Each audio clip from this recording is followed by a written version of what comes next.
नई भाभी का आगमन और घर की दरारें। शहर के पॉश इलाके में बसे मेहता परिवार के घर आज शादी का माहौल था। बड़े बेटे आरव की शादी हो चुकी थी और उसकी नई नवेली दुल्हन सानवी पहली बार ससुराल आ रही थी।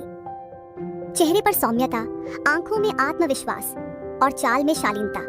सानवी को देखकर कोई भी कहता कि वो इस घर के लिए बिल्कुल परफेक्ट बहू है। लेकिन हर कहानी में ट्विस्ट होता है और इस कहानी का नाम था त्रिशा। त्रिशा आरव की छोटी बहन, कॉलेज में पढ़ने वाली स्मार्ट लेकिन घमंडी लड़की थी। बचपन से ही आरव उसकी दुनिया था और अब उसे लग रहा था कि भाभी आकर उसके भाई को उससे छीन रही है। घर में हर किसी ने सानवी का खुले दिल से स्वागत किया, सिवाय त्रिशा के। शुरुआत में सब कुछ सामान्य था। सानवी मुस्कुराकर सबका काम संभाल रही थी, लेकिन त्रिशा उसे नजरअंदाज करती रही। एक दिन जब सानवी ने प्यार से कहा, त्रिशा सब्जी काटने में मेरी मदद करोगी? त्रिशा तिलमिला गई। मैं तुम्हारी नौकर नहीं हूँ भाभी, मैं कॉलेज जाती हूँ, घर का काम मेरे बस का नहीं। सानवी चौंकी लेकिन मुस्कुराकर बोली, घर सबका है त्रिशा, थोड़ा थोड़ा सब करेंगे तो सब आसान लगेगा।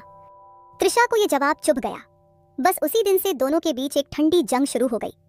त्रिशा जानबूझकर सानवी के कपड़े धूप में फाड़ देती, कभी नमक वाली चाय बनाकर देती और कभी उसके सामने जानबूझकर अपने दोस्तों से कहती, कुछ बहुएं आती नहीं कि रानी बन जाती हैं।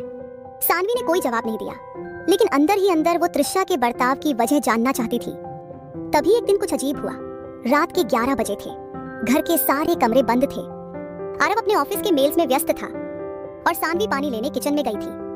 तभी उसने त्रिशा की आवाज सुनी। वो अपने कमरे में किसी से फोन पर बात कर रही थी। सानवी ठिठक गई। सब सेट है, मम्मी पापा गांव गए हैं, भैया को कुछ नहीं पता, तुम कल आ जाना। हाँ वही वक्त, कोई शक नहीं करेगा। सानवी का दिल धड़क उठा। किससे बात कर रही थी त्रिशा? कौन आ रहा था घर पर चुपके से? अगले दिन जब त्रिशा कॉलेज चली गई तो सानवी का शक और गहरा हो गया। उसे त्रिशा के कमरे से कुछ सुराग ढूंढने का मन हुआ। उसने धीमे से दरवाजा खोला और अलमारी के अंदर एक लाल रंग की पुरानी डायरी पड़ी मिली। डायरी पर धूल जमी थी, लेकिन अंदर के पन्ने नए थे। उसने जल्दी से डायरी पलटनी शुरू की। पहले पन्ने पर लिखा था प्लान ए, उसे कैसे हटाना है।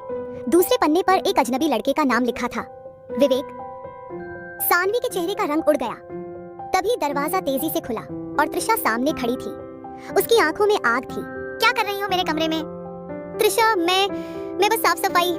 झूठ मत बोलो भाभी, तुम मेरी जिंदगी में झांकने की कोशिश मत करना, नहीं तो बहुत पछताओगी। सानवी के हाथ से डायरी गिर गई। वो कुछ कह नहीं पाई, लेकिन उसके मन में अब एक बात साफ हो गई थी। ये कोई मामूली झगड़ा नहीं था।